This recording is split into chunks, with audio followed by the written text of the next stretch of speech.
La ligne bleue spéciale entrevue avec à nos côtés, aux côtés de Laurence Blanchette et Raphaël Bergeron-Gosselin, les complices habituels entre vous deux, Mégane Sauvé de l'équipe de soccer féminin des Carabins de l'Université de Montréal. Bonjour Mégane. Bonjour. Mégane, on te reçoit en studio parce que c'est le début de la saison de soccer. On a parlé la semaine dernière avec Omar du côté masculin. On voulait avoir vraiment le portrait du côté féminin parce que là, votre saison est bien entamée. Déjà 2 matchs de jouer. Et là, un prochain gros match vendredi contre le Rouge et Or, ici même au Sepson. On va vous en parler un petit peu plus tard, mais on vous attend en grand nombre vendredi. D'abord, Mégane, c'est ta 3e saison avec les Carabins. 3e saison qui s'est quand même bien commencée, bien amorcée avec 2 victoires, dont une assez écrasante de 11-1 mercredi, le dernier contre le Varior, puis vendredi 2-0 contre Bishop. Parle-moi globalement de cette première semaine en tant qu'équipe. Étiez-vous satisfait de ces 2 premiers matchs-là? Le premier match du mercredi, oui, très satisfaite. On est vraiment arrivé là de manière agressive. On a rentré dans leur camp, on a mis la pression haute, on a réussi à marquer plusieurs buts rapidement. Puis je pense que c'était un élément un peu de stress de savoir on avait plusieurs départs au niveau de notre 11 partants. Est-ce qu'on va réussir offensivement à créer une chimie rapidement? Puis là, on a vu que ça a bien coulé le début assez rapidement, donc on était vraiment contente. Ça a laissé le stress un peu tomber. Puis après, ça a continué. Nos recrues ont pu embarquer, même au niveau des recrues, niveau offensif, on a pu apporter de la diversité dans l'offensive. Fait que ça a vraiment bien été. Puis après, contre Bishop, un peu plus difficile niveau offensif parce que Bishop, il joue très serré, très bien défensivement. Mais on a réussi éventuellement dans le match-là à percer 2 fois la défensive puis à marquer. Donc ça a bien été. C'est vraiment impressionnant. On vit sur le 11-1 mercredi dernier. 11 buts, c'était un record d'équipe dans un match pour les Carabins. T'en as contribué à 3 d'entre eux, un tour du chapeau. Bravo! Bravo! Félicitations. Les buts, c'est le résultat justement d'une cohésion, d'une chimie, parce que c'est rarement un effort individuel. En voilà la preuve que vous avez eu un très bon camp d'entraînement. Vous avez commencé, ma foi, le couteau entre les dents. On en parlait mardi, là, je me souviens plus, c'était 6-0 après 15 minutes. Là, Surtout que les gars avant, ont eu beaucoup de chances de marquer, mais ça concrétisait pas. Ouais. Là, vous arrivez, puis c'est comme bang, bang, bang. Ok, tu sais comment faire. Là. C'est comme, t'as-tu déjà vécu un début de match comme ça dans ta vie? Là? Non, très rarement que ça rentre aussi rapidement. C'est sûr que la finale provinciale l'an dernier contre Laval, si je me rappelle, on avait aussi marqué rapidement, puis on avait été vraiment agressive. Mais de marquer autant de buts, non, c'est jamais arrivé dans ma vie. Là, jamais. Le pauvre Luc Carbonneau qu'on salue, là, qui est annoncé en maison, fournissait pas, là, littéralement. Là, à un certain moment, ça demandait, je continue à mettre de la musique, on marque ou non? Il était dans le jus, là. Je pense qu'il avait même pas annoncé le but d'avant, qu'il y avait un autre but. Non, c'était comme le but des Carabins. C'est-tu le 2-0 ou le 3-0? C'est drôle parce que, tu sais, par moment, il y avait 2-3 buts à annoncer. Fait que là, il annonçait un but qui était pas le dernier. Ok, les partisans se retournaient en disant non, c'est pas elle qui a marqué. Ils disaient non, mais il s'en vient celui-là. Donnez-moi 30 secondes, c'était épouvantable. C'était vraiment, il fournissait plus, ça se passait tellement vite. Toi, un tour de chapeau en quoi? 6 minutes, je me trompe pas? Là, à peu près, ouais. T'as-tu déjà fait un tour de chapeau si rapidement dans toute ta vie? Non, jamais aussi rapidement. Puis en plus, c'est la première année que je suis plus dans un poste très, très offensif avec le départ de Manu l'année dernière. Fait que non, ça m'est jamais arrivé dans ma vie, mais bon, on est content de contribuer. Là. Absolument. Ouais. Je pense que j'avais bien collectivement pallié à ce départ-là d'Emmanuel Alcindor, qui a quitté, qui était anciennement joueuse par excellence au niveau du RSEQ. Parle-nous donc justement, on parle de départ, parle-nous de ton équipe que tu as avec toi à tes côtés cette année, donc plusieurs départs, plusieurs arrivées, ça c'est le propre de toutes les équipes universitaires. Ouais. Donne-nous un petit portrait de ton équipe. Là. On est une équipe très jeune. On a 12 recrues cette année, si on compte ceux qui sont rentrés à l'hiver dernier, donc c'est énorme. Puis il y en a plusieurs qui rentrent sur notre 11 partant parce qu'il y a eu vraiment beaucoup de départs. On a aussi les jumelles pro qui sont parties l'année dernière. Manu, Maud Leblanc, on a beaucoup de gens qui ont quitté. Et piliers, le Maud Leblanc à l'arrière était très importante aussi. Exactement. Là. Puis Manu, offensivement, elle amenait beaucoup. Donc on a dû s'ajuster. On joue un peu différemment. On a aussi des recrues milieu comme Naïda, celle qui a marqué aussi un taux de chapeau. Elle est très bonne techniquement, donc on peut vraiment l'utiliser. Puis au niveau du milieu aussi, on a des recrues comme Amina Korobi qui jouait peut-être un peu moins l'année passée. Là, elle va avoir un très gros rôle en niveau en 6. Donc on peut passer par eux un peu plus. Puis ça fait du bien, ça crée une belle chimie. On passe par le milieu, on a aussi des gens sur les ailes, des recrues qui courent beaucoup, comme notre Française Katia Rupert, qui elle fait aussi des beaux gestes techniques durant le match. Oui, j'ai vu normalement faire ce qu'on appelle une toilette là, entre les deux genres. Oui, exactement. C'était super. Ouais. Elle joue très bien. C'est sûr que je pense que ça va être important de créer une cohésion au niveau de la chimie d'équipe parce que ça va être dans les séries, c'est souvent l'expérience qui est montré. Là, quand on est à la 85e minute contre Laval, ça prend des gens qui sont très allumés. Donc, c'est ça qu'il va falloir travailler tout au long de la saison. Mais j'ai aucun doute que nos recrues ils vont très bien faire. Là, puis, Et toi, ta 3e année avec les Carabins, tu as déjà commencé avec Aplomb. Un petit résumé de ta carrière, là, ta première année sur la 2e équipe d'étoiles du RSEQ. Parmi les équipes d'étoiles, les recrues championne canadienne en 2017 dans ta première année. La 2e année, première équipe d'étoiles RSEQ, première équipe d'étoiles au pays. Donc vraiment, tu as su t'établir rapidement. Là, à ta 3e année, avec ce CV-là derrière toi, puis ton rôle avec Marie-Ève Bernard-O'Brien, qui est le général de la ligne arrière, si on veut, son nom. The General! C'est vous le groupe, vous êtes un groupe de vétérans là, mais c'est vous les capitaines de cette équipe-là? C'est vous qui menez cette équipe-là? Ouais, on essaie d'amener de l'expérience, là, de montrer un peu le chemin à celles qui viennent d'arriver, qui ont beaucoup de talent, mais qui doivent rentrer dans un certain chemin. Puis sinon, on a d'autres quand même vétérantes qui viennent nous aider, Karine Lafontaine, Rosemary Julien, Leila Boudjelal. C'est des joueuses aussi qui viennent apporter beaucoup de leadership. Donc, on essaie vraiment d'être vocal, puis de parler, puis d'essayer de les placer tactiquement, de les aider. Ouais. Puis une nouvelle gardienne de but également, là, suite au départ de Claudia voilà, qui a quitté. Donc, mais gardienne de but, est-ce que c'est un rôle facile ou difficile à prendre comme titulaire? Ça peut être difficile par moment parce que faut vraiment émotivant rester stable. Vous pourriez en parler à la gardienne de but de Sherbrooke. Ça a été plus difficile de son côté. Oui, assurément, le retour en autobus a été quand même long. Ça devait être difficile. J'espère que ça paraît au Saint-Hubert en chemin, parce que ça devait être encore plus long. Ouais, ça devait être chez elle. Ben, on a Erika qui fait très bien, qui a énormément de talent. Puis elle avait joué un petit peu aussi l'année dernière. Elle était dans les buts. Elle a joué sur le jeu aussi. Elle est polyvalente, mais oui, elle a énormément de talent. Puis on a aussi Catherine Angeny qui vient de rentrer, qui les deux font une belle compétition entre elles. Puis sans aucun doute, c'est sûr que Claudia, on s'ennuie d'elle parce qu'elle était très, très, très, très solide. Mais Erika peut l'être tout autant. Là. C'est drôle parce que Claudia, on la voyait souvent en tant que gardienne être vraiment sérieuse, presque choquée, mine. Puis là, je l'ai vu dans les estrades à votre match. C'était comme. Ça y allait par là, mercredi. Festive, elle criait. C'était comme un tout autre caractère. était bonne humeur. On voit des fois qu'il y a des personnalités sur le terrain et dans les estrades du terrain. Les trois là, à l'extérieur du terrain, ils sont festifs, ils sont super gentils et puis tout. Mais quand on est sur le terrain, c'est du travail sérieux. Oui, absolument.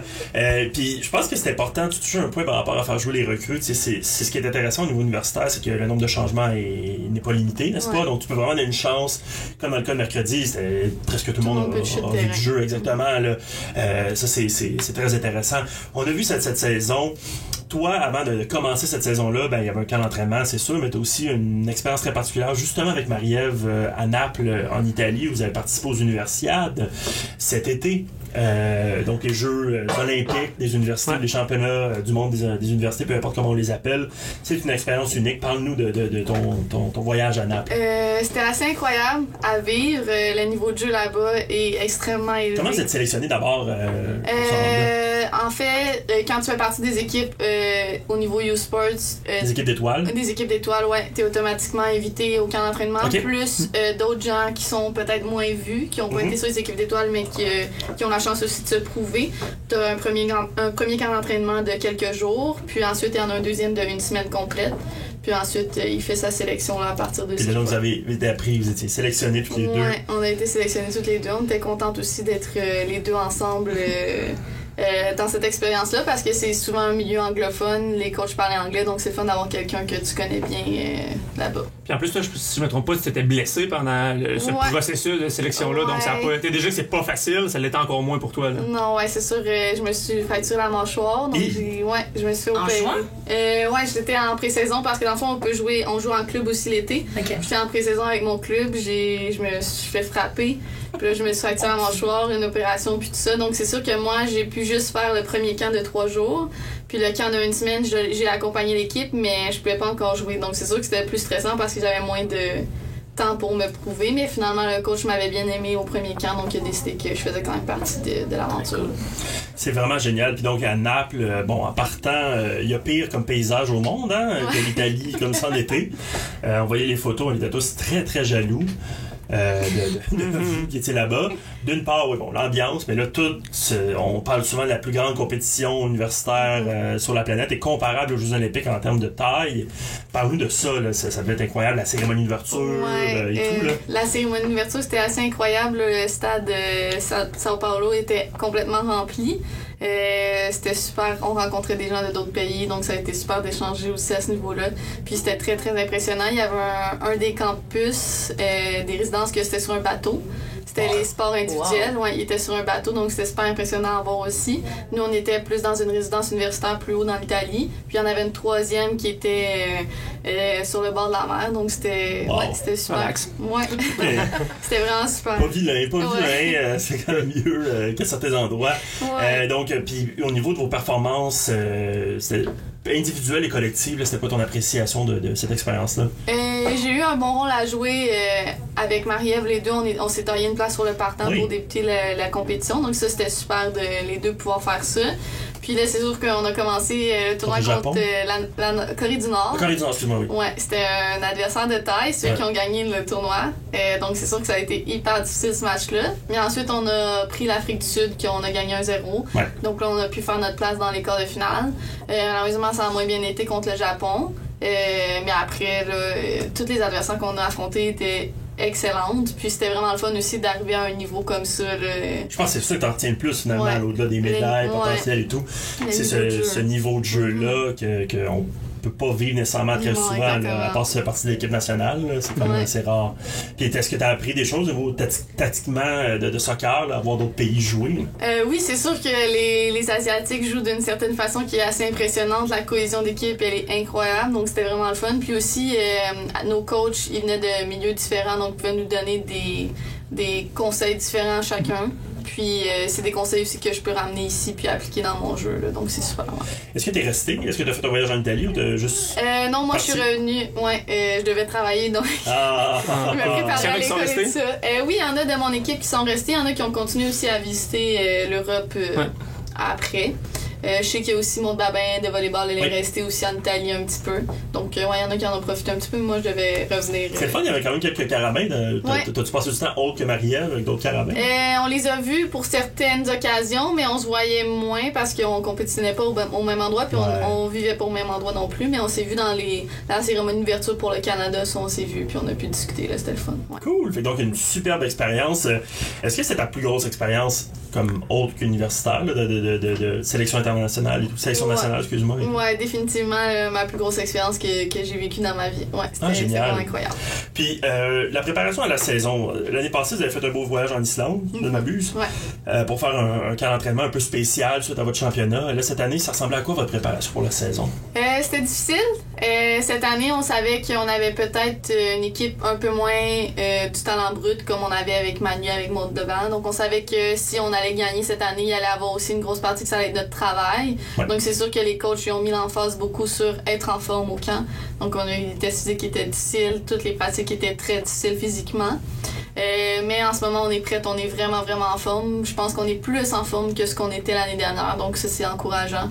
Puis on sait que même si des fois le talent va moins être là, peut-être la cohésion, peut-être moins marquer de but autant rapidement comme Manu pouvait nous donner, du moins on va avoir le travail puis on va tenir tous les matchs entiers. Donc c'est très encourageant. Justement, on voit des recrues absolument hallucinantes. Moi, j'ai vraiment été très impressionné de ce qui se passait. Nonobstant le score, là, vraiment les capacités techniques de tout le monde.